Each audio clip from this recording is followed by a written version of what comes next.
Welcome to the Find Your Edge podcast.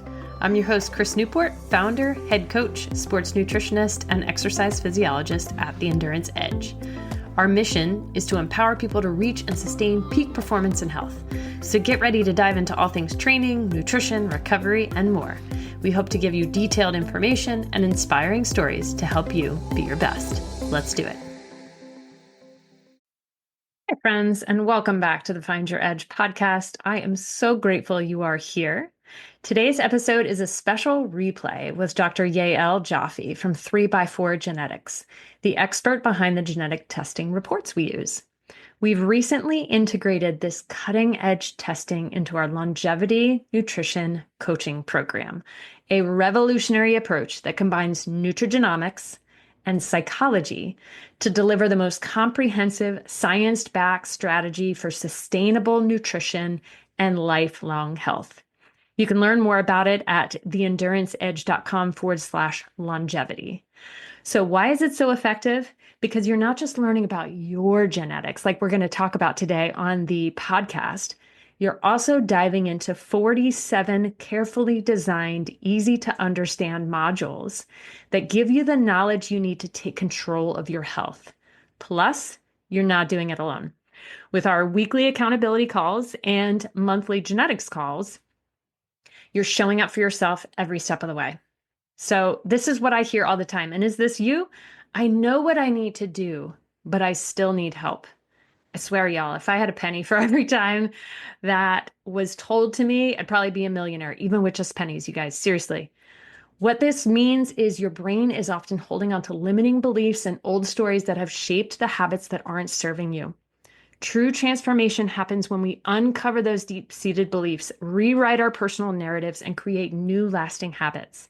By understanding yourself better today, you pave the way for a healthier version of you tomorrow, whether you're an athlete or someone who wants to be active for life.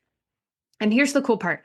We have some special bonuses coming your way in the next few months that you are going to love. I can't tell you about it quite yet, but it's all designed to support you even further on this journey. So you can join our longevity nutrition coaching program anytime. It's open on a rolling basis. You get the genetic testing, a private call with me, access to all the modules, access to meal plans, recipes. It's pretty amazing, y'all. But we have an exclusive offer that's only available for a limited time. So get instant access to over 1,000 recipes, plus meal plans, nutrition and genetics modules, and live coaching calls to empower you to make the best choices for your health and fitness and genes. Use the code genetics, all caps, genetics 2025, and get $200 off. That offer expires February 28th, 2025. So again, head to theenduranceedge.com/longevity and use the code genetics 2025 to get $200 off. Come join us. It's going to be amazing, and enjoy the show. All right, welcome back to the Find Your Edge podcast. I am your host, Chris Newport, and I am here with a returning guest, Yael Jaffe from 3x4 Genetics. I'm so excited to have you back because your first podcast we had with you was extremely popular. So welcome back to the show.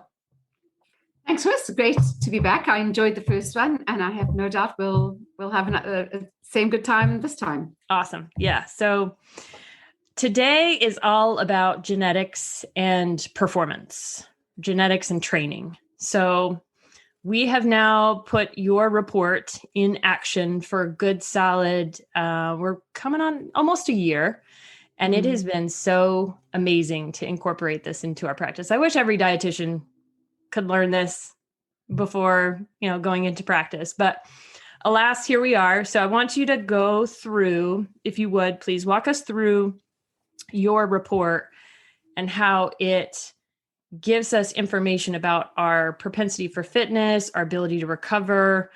So walk us through that, if you will. Okay, great. Thanks, Chris. I'm just thinking, as you're speaking, I'm thinking, one of the problems in genetic testing is that a lot of companies the way they'll answer your question right now is they'll go straight to a genetic test report called DNA Fitness or DNA Sport. In the same way that they would go to, for example, weight and go DNA diet. So I just want to step back for a minute, because We've done things a little bit differently, and there's a really good reason why we've done. So if you'll just give me that, I just want to explain why I'm not going to answer specifically about recovery and injury. I am going to get there, but I want to take a step back. So the way that the body works, because when we think about performance is relevant to us, whether we're an elite Olympic level athlete, whether we're a recreational athlete. And in fact, performance is relevant to us even when we don't talk about athletics and we're talking about getting out of bed in the morning, looking after our children, getting them to school, making school lunches, performing our work, kind of keeping our energy levels up, having good relationships. So performance is actually one of the absolute keys to optimal kind of health and productivity. So just want to put that in context. So when we built the 3x4 report, we wanted to not only focus on the specifics of athleticism, which we'll talk about with VO2 max and fitness, but we wanted to think like, where does it begin? Where does it start? Because if you don't go right to the root of things, in this case, which is cell function, it doesn't matter what your genes say about how powerful you are or about how fast you can run, how far you can run. So the way we built the report is that we always start at what we call the cellular level, which deals with things like inflammation, oxidative stress, methylation, detoxification.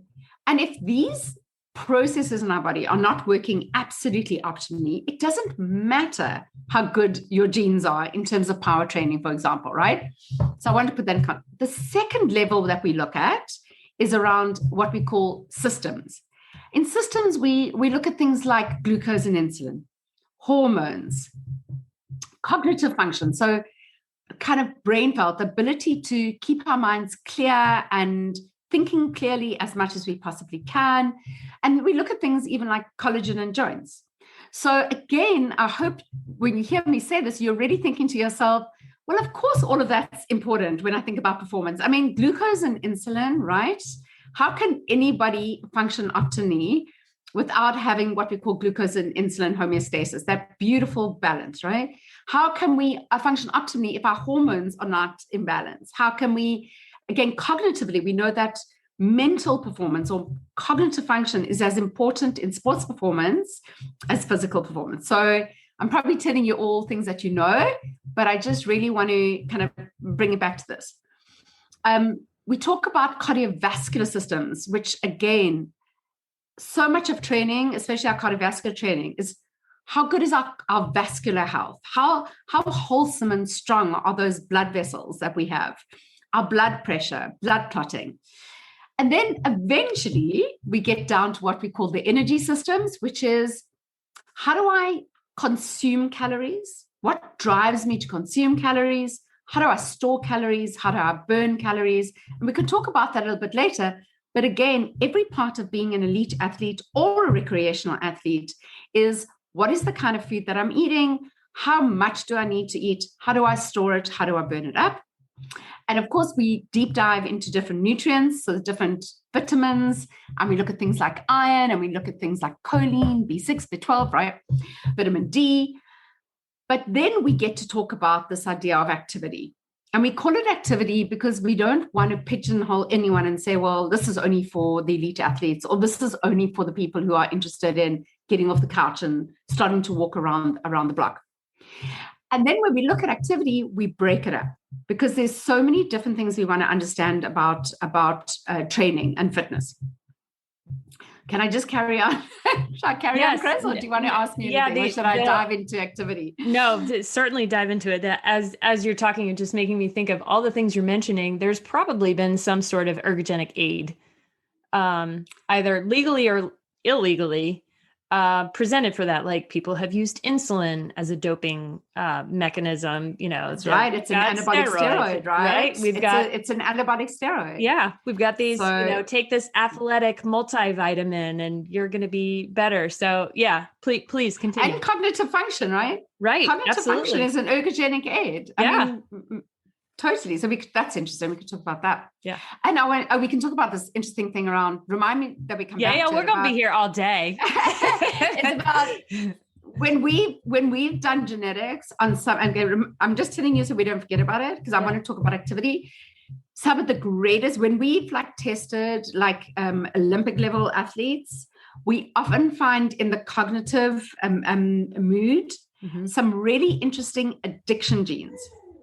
Which is interesting you say that, because we're just finishing up the Olympics right now, and there's such a focus on mental health. So let's come back to it, all right? Because we'll talk about. I've got it started here. Yeah, sometimes when those genes are actually even more powerful than the activity genes. All right, we're going to come back to it. Yes. All right. So what do we look at in genetics of activity? So let's start off with the first concept. The first concept is the idea of fitness potential, what we call training response. In fact, we could call it all kinds of things: training response, fitness potential, or we could use the word VO2 max.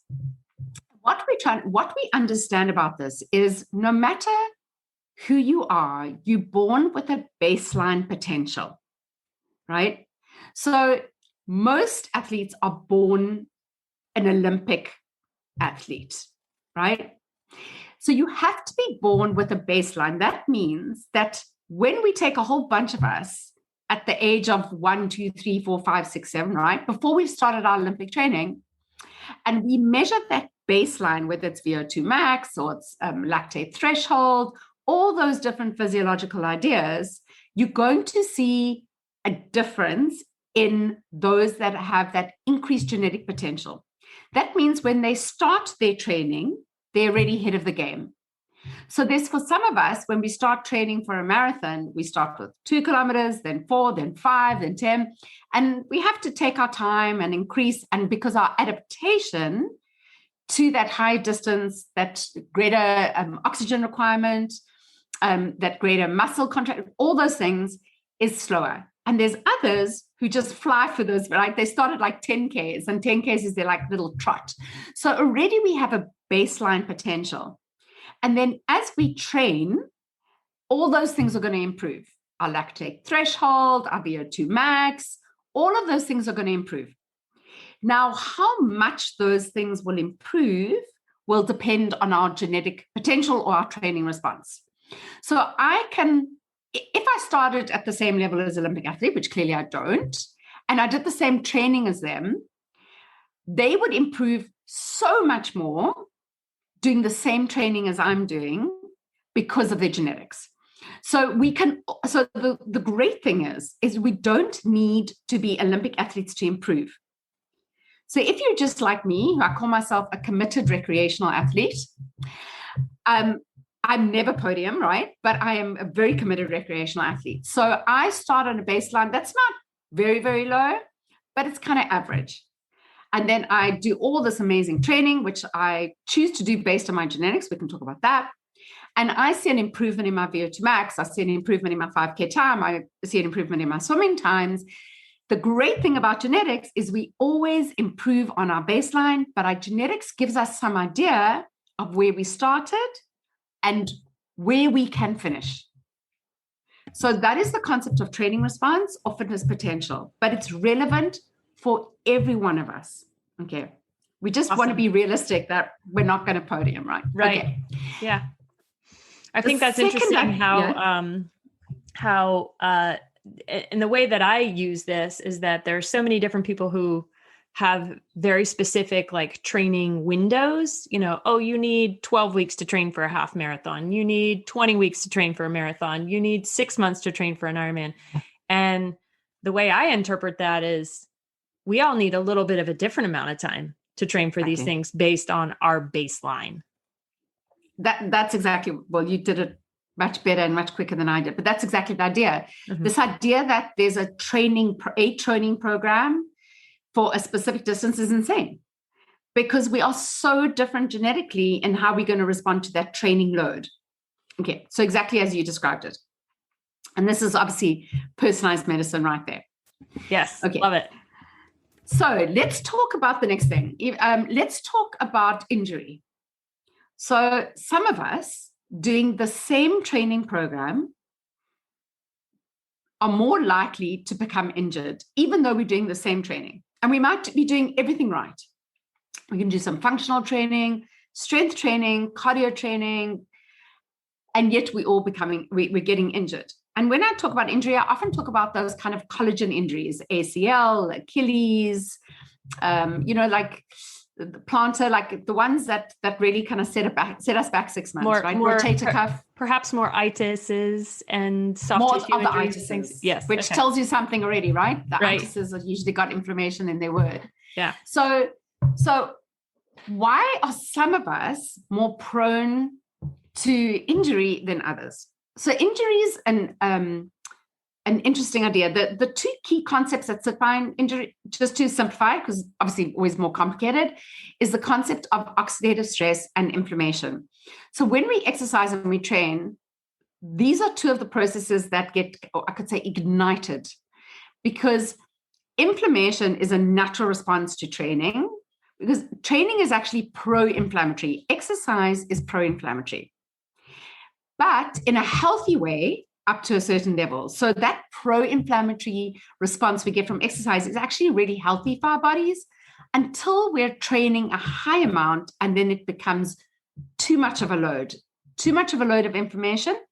And inflammation and what we call oxidative stress, which is the kind of creation of all these free radicals in our body, again, a very normal, healthy, and natural process until we have too much of it.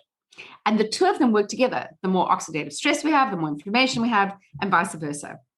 And when we get too much of these two processes happening, and the body isn't able to resolve it, bring down the inflammation, bring down the oxidative stress, we increase our injury risk. And that's usually when we see an injury happening. So how we are able to manage inflammation and oxidative stress is based on a whole lot of things. It's based on our training load. What is the training we're doing and how much are we doing? It's based on how much recovery time, and we'll talk about recovery time just now, how much recovery time. And it's based on our nutrition, because nutrition aids those processes a great deal, and very, very much based on our genetics, on our genes. So if we can understand our genetic susceptibility to injury risk, we can make some really good decisions with our coaches and our nutritionists. We can plan our training very differently. The difference between kind of the load, high load, and then kind of a lower load, days off and rest days, and of course, functional training. If we have a sense as well of where those weaknesses are, as you say, the itises, what is the functional training we can do to strengthen our body in those places to be able to prevent those injuries from happening?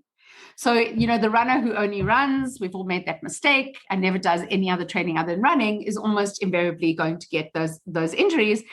But some will take 3 years to get the injury, and some will take 20 years to get the injury. So how do we minimize that injury risk? So that's the concept of injury. Very genetic, very, very genetic. And then the next one, which is very, very closely associated, is recovery. So I'm one of those people who cannot train 6 days a week at a high load.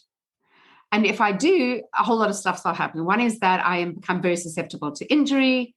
The other thing is my energy levels after a certain amount of time will just dip. So I cannot sustain such a high intensity of training. So I've discovered for myself that I need to take a certain number of rest days, or very important, put in very low load days. That's quite a mouthful. So really, if I have a very intense training day, then the next day I have to have a low day. But we're not all the same. And so being able to understand how much recovery time you need. And I know there's a lot of apps. I've got my Aura ring on, which gives me a lot of insight into recovery. The Whoop, the Garmin, they're all giving insight, but you cannot only have that insight without having the insight of genetics as well. Okay. Does that make sense? Mic drop, by the way. So, and the reason why I say that is because our population in particular is a slave to their watch. And whether it's their Garmin or their Aura ring, or I had one gal, in fact, who had multiple devices, and she had like data overload. She was so stressed out about it. This device is telling me this from recovery, and this device is telling me this. I said, you need a data detox. Like, just let it go. right? So, and this concept of increased recovery, and it's okay to not have to train all the time. In fact, it's a benefit to you. It's actually a benefit because we know that the true growth and the strength and the fitness comes in the off day, not the training day. And that's still really hard to get through to athletes, right? So I'll tell you a great story. We have in my team at 3x4, we have 2 extraordinary athletes, and they both go to World Champs Triathlon. They're both like world-class triathletes. And they both follow the same training. They're the same age. And they both did the same event. And they both got the same training program from, I won't mention the brand, but from one of the elite training organizations that, there's training programs. Yep. Lots of data, right? And it runs off their Garmin. Okay. So what happens is they're going to World Champs and they're getting super close, and the load is going up and up and up and up. One of them is doing beautifully and everything's going, and the other one gets injured like 3 weeks before World Champs. Ugh. Same training program, same age, same recovery days, same everything. Why? Well, when she joined our company, the first thing we did was we did genetics, and we're like, oh my God, her recovery was completely different from the other one. She needed so much more recovery than the other one did. So even just basing it off the data of HRV and heart rate was not enough, because the genetics for her, she needed that more time off. And since she's been able to do that and actually kind of go back to her training program saying, I'm not doing it. I know I need a day off, has changed everything for her in terms of performing better and also less injury, obviously. That's fantastic. That was something I learned about myself too in my report. I was like, oh man, this is why I need so much sleep. This is why I'm sore when the person next to me is not sore, and we've done the same exact thing. So, I'm not going to hobble through life anymore.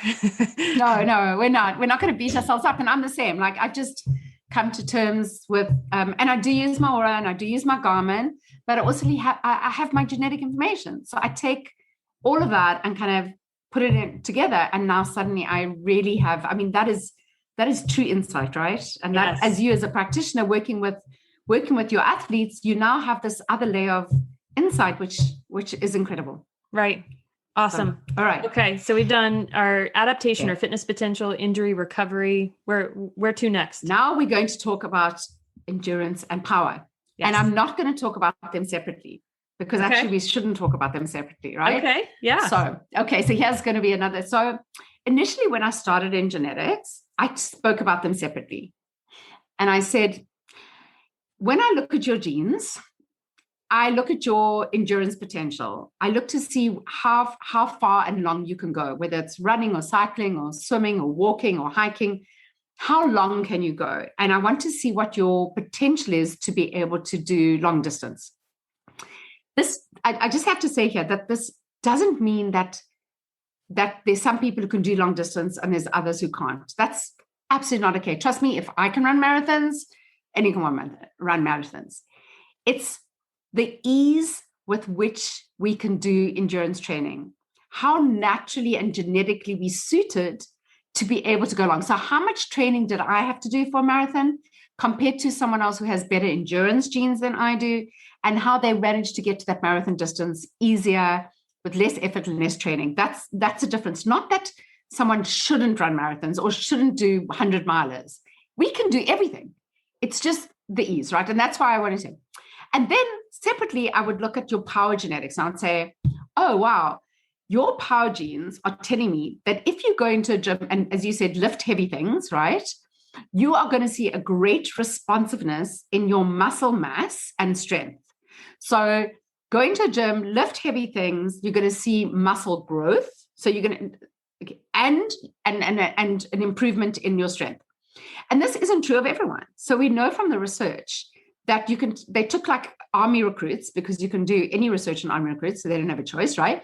And they put them through this training program. And the first training program was cycling every day, like hours on end. And they measured muscle efficiency, which is more an endurance trait. And they found that some of them improved hugely with, I mean, it was an incredible training load, and others barely changed their muscle efficiency at all. And they did a similar study where they put a whole lot of army recruits into a weight training program with reps.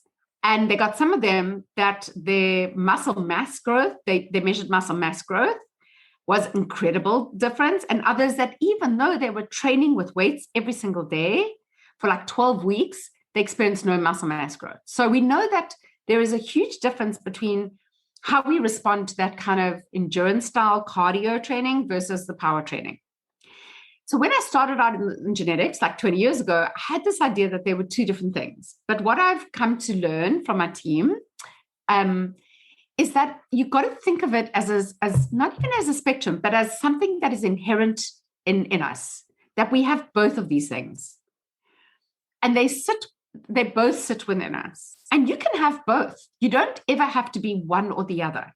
You don't have to be an endurance person or a power person. This isn't like a binary conversation, right? It's about how do that endurance and power potential sit with us? And then what we try and do is find what is the activity that best matches that interplay between power and endurance. Not, I have to choose power or I have to choose endurance, because we might find, that if you've got great genes for both power and endurance, you're going to win like marathons, right? Because you can go far and you can go fast. But if you're like super powerful but non-endurance, you might want to do like 5K triathlon, like sprint triathlon. And so it's not about letting our genes decide what we want to do. We should decide what we want to do. What do we love? What is our friends and our family doing? What do we dream about doing? Do we want to run the New York Marathon? And then we should say, what are the genes that I'm working with? And how are they going to get me there? I'm glad you mentioned that our genes aren't necessarily deciding our sports for us, because so much of whether an athlete or not, you still have to enjoy it, right? We want to get out there and get moving, and especially in the realm of the fitness enthusiast, or perhaps somebody who's wanting to maybe lose weight, they're kind of willing to do whatever. But if they don't like that whatever, they're not going to stick with it. So I'm glad. And in fact, I mean, the primary, like one of the greatest reasons for doing exercise is for stress and mental health. So if you're choosing an activity because all your friends are doing it, because it's the latest craze, and it's like the high intensity workouts like craze. I don't know if we're still in it, but it was huge here. And all we saw was like a lot of injury. But it was the same thing. It was like, we need to connect, like exercise and fitness needs to be driven by our lifestyle and our stress and how that works for us. And then we decide, because exercise is always going to be amazing for us. So we must figure out what is the thing that makes me happy. And then we'll apply the performance, and then we'll apply the genes, and then we'll apply the nutrition. But what's going to make us happy has to be the first question. And then we'll say, okay, I love running. Running makes me happy. And then we'll say, all right, let's look at your genes. Let's look at your lifestyle. Let's look at how much time you have available to train. And then we'll say, okay, it's only realistic to focus on running a 10K. And maybe we can focus a little bit about running a fast 10K, because you seem to have a really good power genes that would really allow you to. So I think it's really important that we don't start with, as you said, like start with the sport and then try fit everything else in, but rather start with what is it that you want to do? And then we'll make it work. Well, especially you in your practice, you'll make it work with what you have available. But don't be driven either by the sport or by your genes. Neither of them should make your decision for you. Yeah, I love that. I'm glad you really hammered that home, because I know so many people are very into whether it be Ironman triathlon or ultra. It's like, let's go longer because it's harder and it's a bigger challenge. But is that the right thing to do? I'm a big proponent for some of the shorter stuff, and like sprint triathlons, Olympics, 5Ks, 10Ks. Why not work on that? And sometimes there's not as much glory in that, but maybe you're saying you don't get that really cool jacket, the Ironman jacket. Oh yes, and the right? hat, yeah, and the shoes. and the bag. It's all and about the belt, swag. And it's all about the swag, right? It's like 20 years later, I'm still wearing my own. Okay, no, sorry. Stop me now. I mean, that's exactly it, and exercise is for life. And so like, what is the thing that I can do for the next, I always say like, so 5 years ago, I switched a lot of my training to swimming. So like, what is the thing that I can do for the next 30 years? Like when I'm in my 80s, what is the thing I want to be doing? I want to be swimming when I'm 80. And I knew that my body could do that. That because of, my genes and injury potential recovery, like, so for me, like, what can we do? And also what fits in my lifestyle? What is, so I always say, why is this genetic report helpful for people who aren't elite athletes, who don't train 10 to 15 hours a week or 20 hours a week, whatever it is? It's like, if you've only got 3 hours a week to train, which for most, if you're a parent and you have a job, like 3 hours is like probably what you're going to get, in a good week, right? Then what am I going to do with my 3 hours? And so I said, like, the great thing about genetics is like, if I've only got 3 hours, let's have a look how to use those 3 hours to the best potential for you. I love it. That's awesome. I know we were going to talk about mood. Yes. Shall we revisit that? Yes, we can. Okay. We can revisit that. Yeah. It is. Okay. So there's a couple of interesting ways to look at it. So the first interesting thing about mood. So let's define what mood means. So we know that, especially now, COVID times, the amount of anxiety and depression we're seeing is unprecedented. I mean, it was a big problem before, but it's another pandemic, really, of mental health, and children, grown-ups, everyone. And so we're talking a lot about mood, and mood is driven by what we call neurotransmitters, which are brain messages.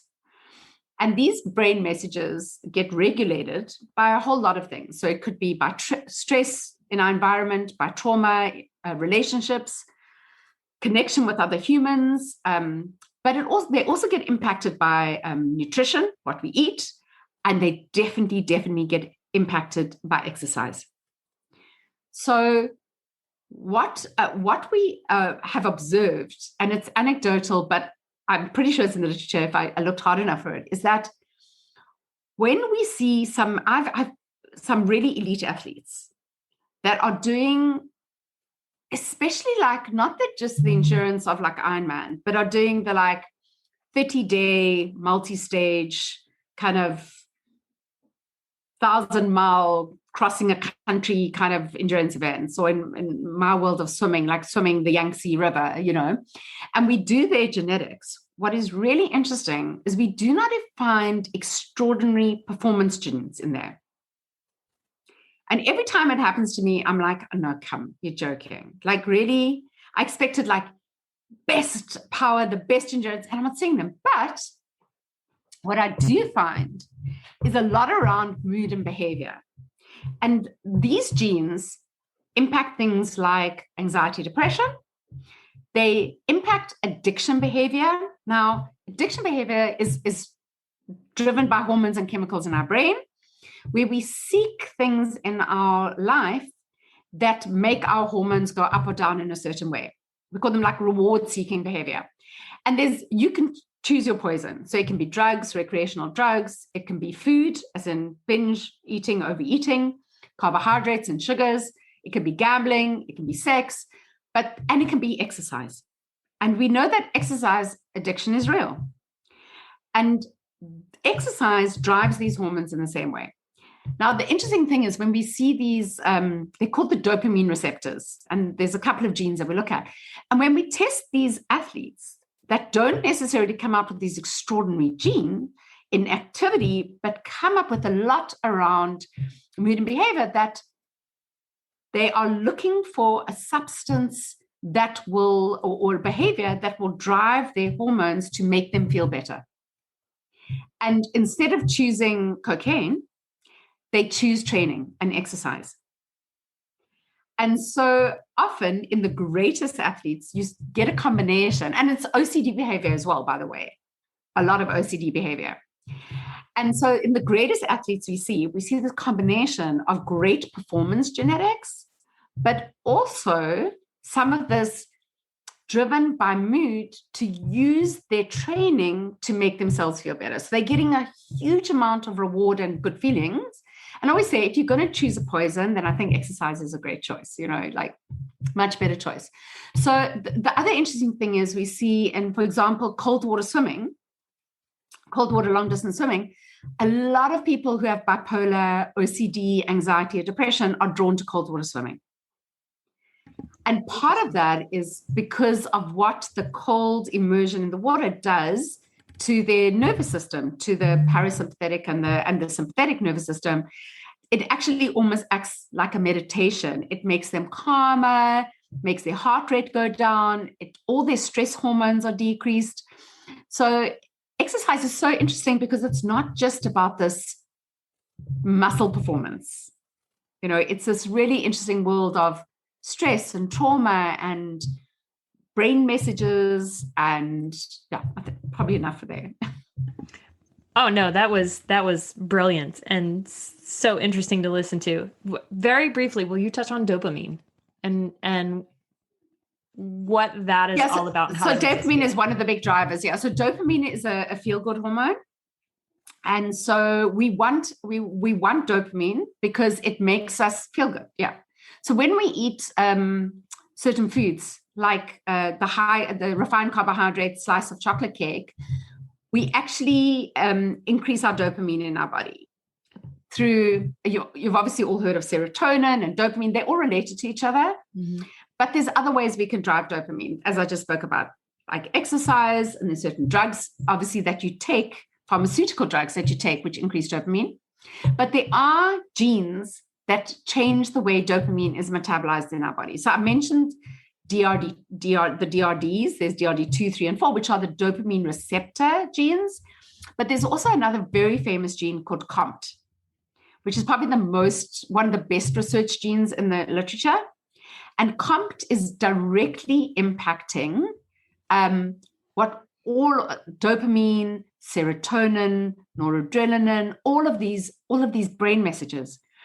And so what we see in people who have this COMT variant, right, because that's what we're testing for, like a spelling change in your DNA, we see that they're more likely to suffer from anxiety and depression and other mood disorders, and to look for behaviors that try to compensate for that. And often in my world, it lands up being eating behavior.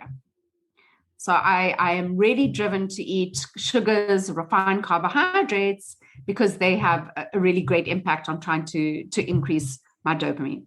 But the great news is we can use other techniques like exercise, meditation, cold water immersion to try and manage dopamine without using medication and without using carbohydrates and sugar. I also hear that as being, it's not just about willpower. No. So that brings us to kind of the world of weight management and genetics. It's not about, it's the idea that willpower is like what stands between us being either a pro athlete or being slim is from like the 1970s. Mm. That when people didn't lose weight, it was like, oh, you've got no willpower. And we're beating ourselves up and saying, oh, I'm a terrible person. I've got no willpower because I can't follow this 400 calorie, barely eating diet plan. So genetics is such a driver of what we eat and how we eat and when we eat, right? So some of us are very driven to snack. That isn't lack of willpower. A lot of that is driven by our genetics.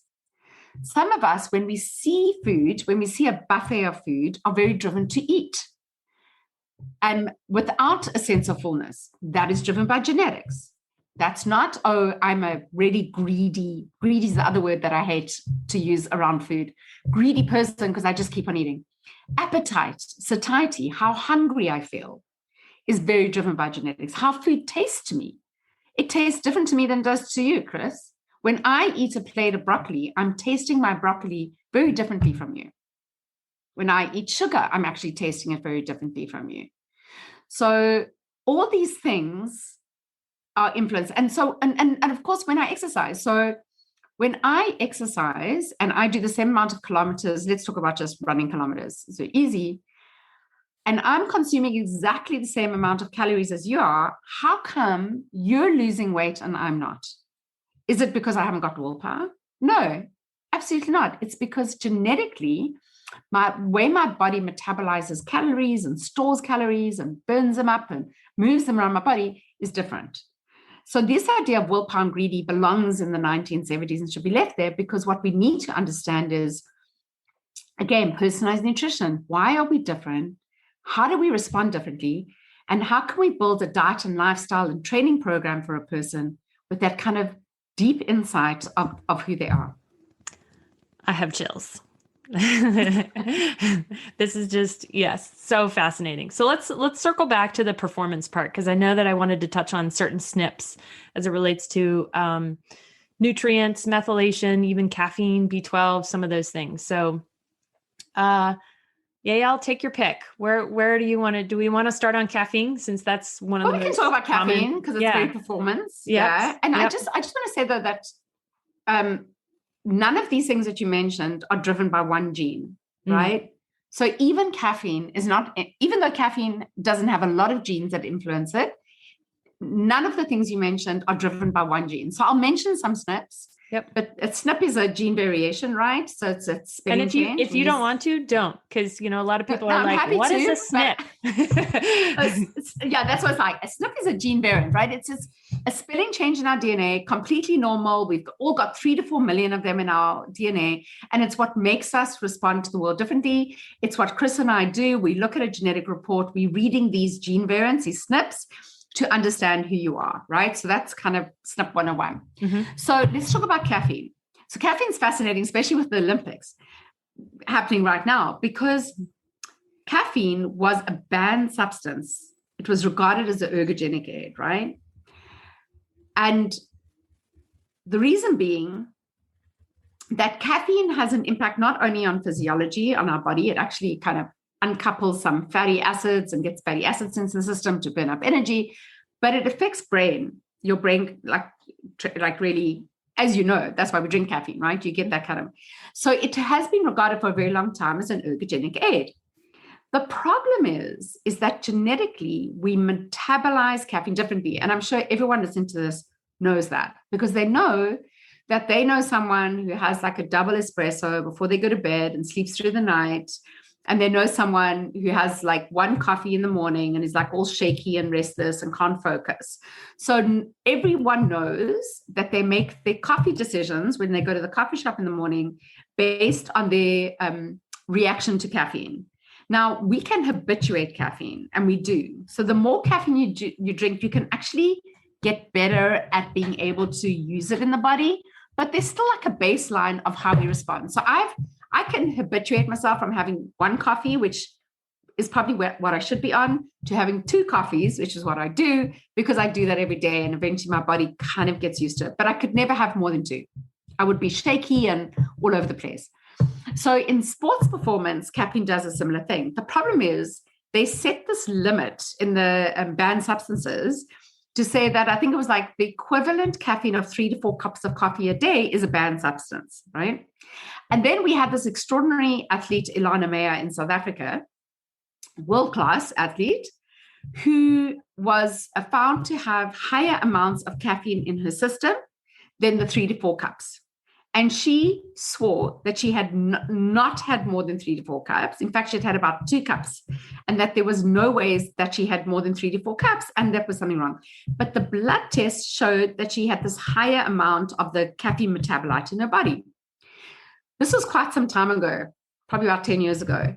And of course, subsequently, what we've understood is that we metabolize caffeine differently. So some of us, like me, are called slow metabolizers. So I drink my coffee, break it down into my caffeine metabolites, and it stays in my body for a long time. And it doesn't, you can't see my hands, but it doesn't rise very high in my blood, but it rises up slowly and it goes a long time. So the caffeine will stay long in my blood, which means if I have a second cup of coffee an hour later, I'm going to be loading up a lot of caffeine, which is why I'm going to start feeling bad. Others super good. We call them fast metabolizers. They have their cup of coffee. The enzyme that breaks down caffeine works really super fantastic. The amount of caffeine going into your blood goes up very, very quickly, but then comes down.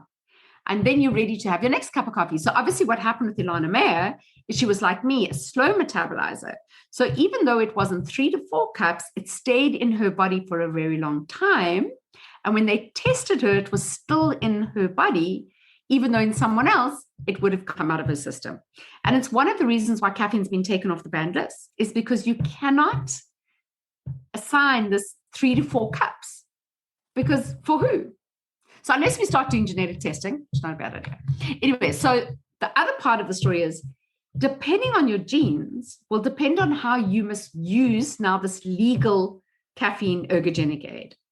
Because if you're like me and I'm running a half marathon, I want to make sure that the caffeine is at its peak in my system when I need it most, which is probably into like the 15Ks, right? 10, 15Ks, which is when I really start needing it. So if I have my caffeine, like as I start the race, it's probably only going to really peak when I'm finished my race. But if I have it like an hour before, it'll probably peak. So we need to think carefully about if you're a fast metabolizer and you take your caffeine an hour before, by the time you start running, like it's gone, right? You're not going to benefit from it. So understanding the genetics of how we metabolize these nutrients is so helpful in performance training to be able to maximize how we use nutrition. I mean, caffeine is the most obvious one, but it's certainly not the only one, to be able to really maximize how we utilize these nutrients.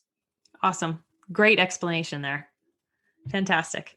So let's, I know more of a specific nutrient as it relates to performance are B vitamins. So I feel like that touches into, our ability to methylate and that's right. Yeah. So yeah, can you talk about that? And so methylation, let's just understand methylation. Methylation is one of the worst things to try and explain. Methylation is like, it's okay. I love that we have an Olympics. I can use all my Olympic analogies, right? It's like the 4 times 100 meter relay. Yeah. And there's these 4 extraordinary specimens of humans running really fast, and they've got to hand over this baton.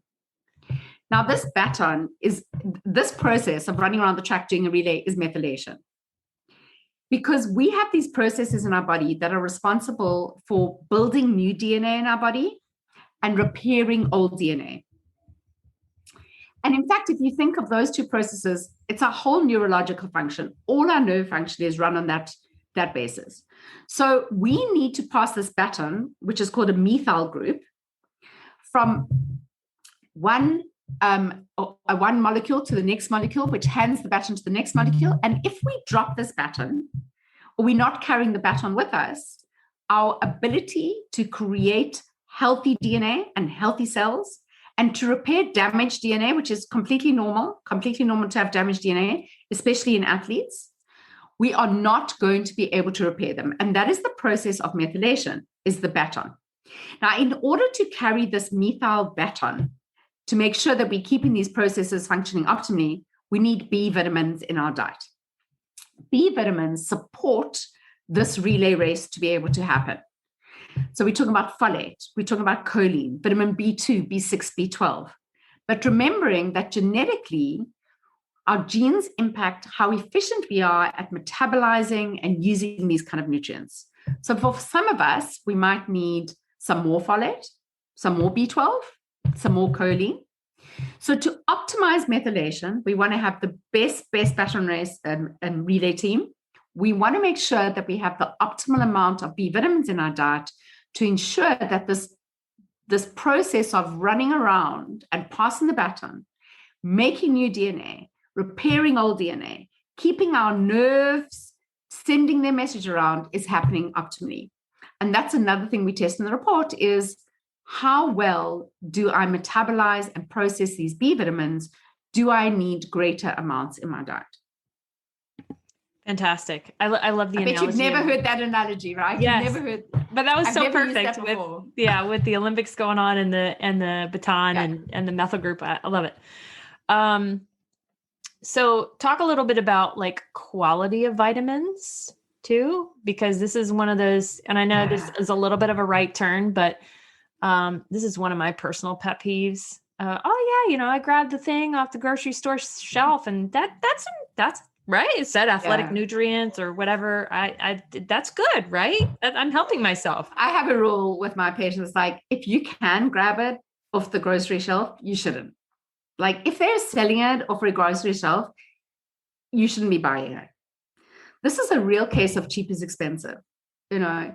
So there is such a difference in quality of supplements. So I'm not like take 1,000 supplements, but if you're going to take supplements, take the right supplements, which again, we use genetics to try help us decide what are the best supplements, and take the highest quality supplements you can afford. Because we want those ingredients in those supplements to be active ingredients. We know exactly what they need to do. We're not plugging holes. We want those supplements to do something in the body. They're switching on genes, they're switching on enzymes.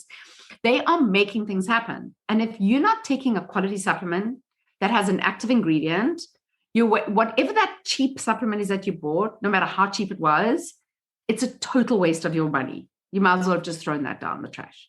So rather take fewer supplements of higher quality, that what we call practitioner grade supplements. And there are some brilliant ones in the market, and work with a practitioner who is able to tell you which supplements to take. I always say like 3 to 5, like try not go over that 5. You normally never get away with less than 3, but I really try not go over that 5, right? And let me think very carefully of the best quality and the best supplement to get the best outcome.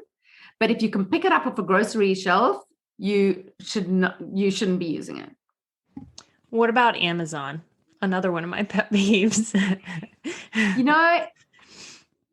Hard for me to say because I don't know what's available on Amazon because I'm too far away, but I'm guessing it's the same as a grocery shelf. It's just an online grocery shelf, right? It is. So I've seen what they're selling. They sell like a genetic test in Amazon. It's the same thing. Right. Like the difference between going to you as a practitioner and getting a practitioner grade genetic test and having that conversation with you so that we can really curate a personalized program is the same as going to Amazon. So I love Amazon, but not for my health. Not for this. Not for my health. No.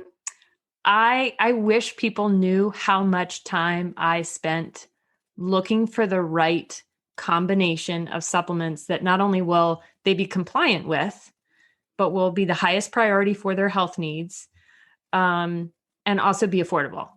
So I really put a lot of, it's not a cookie cutter type of thing. And sometimes I wish people knew that. And they're like, oh, well, I can get the same thing on Amazon. Or I'm like, oh. No, I agree with you. It's one of the toughest parts of being impacted because there's so many products out there. There are some good companies now that are helping, but the supplement industry is a money-making industry. So you have to be so you need someone like you, Chris, to be able to interpret it and analyze it and evaluate it. As a consumer, you don't stand a chance. You're just up against marketing. Yeah. You don't stand a chance. You need a practitioner to wade through that industry and find you the best value, best quality active ingredient supplement.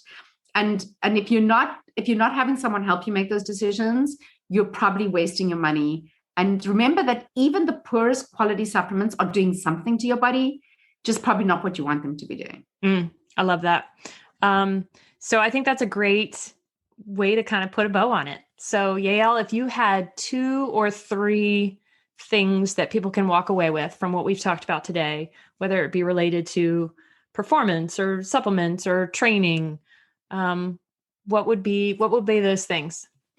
Okay. First thing is, despite everything we've said, make sure that whatever exercise or activity you do, you love it and it fits your family and your lifestyle. Second thing, performance isn't something that is owned by elite athletes. It's relevant to all of us who have jobs and families and make school lunch and do carpool. And it works both on a physical and a cognitive and a mental level. Like we're all looking to be the best performance we can be. And I always add this one in because I can't help myself. It's like cold water swimming. Cold I water thought you were going to do swimming. the broccoli sprouts again. I know. Well, if I had to do four, I had to choose between broccoli and cold. I Okay, decided to go okay, with fair cold enough. swimming. Cold water swimming Awesome. for mental benefits, physical benefits, connecting with nature, connecting with other humans, being in water. You cannot beat it for health benefits. Fantastic. Yael Jaffe from 3x4 Genetics, thank you so much for joining us. Thanks, Chris. And As always, so much fun. thanks again for listening to the Find Your Edge podcast. And if you want to be part of our longevity nutrition coaching program, a revolutionary approach that combines nutrigenomics and psychology to deliver the most comprehensive science-backed strategy for sustainable nutrition and lifelong health, head over to theenduranceedge.com/longevity. And don't forget, you can get $200 off now through the end of February 2025 using the code GENETICS2025. Hope to see you there. Thanks again. Thanks for listening to the Find Your Edge podcast. If you like what you heard, don't forget to subscribe on your favorite podcast platform so you never miss an episode. And if you're interested in learning more about our endurance coaching, sports and wellness nutrition, metabolic and sweat testing, triathlon training team, or our triathlon training library, be sure to check us out at theenduranceedge.com. And don't forget to follow us on social media at The Endurance Edge. Thanks again, and we'll catch you next time.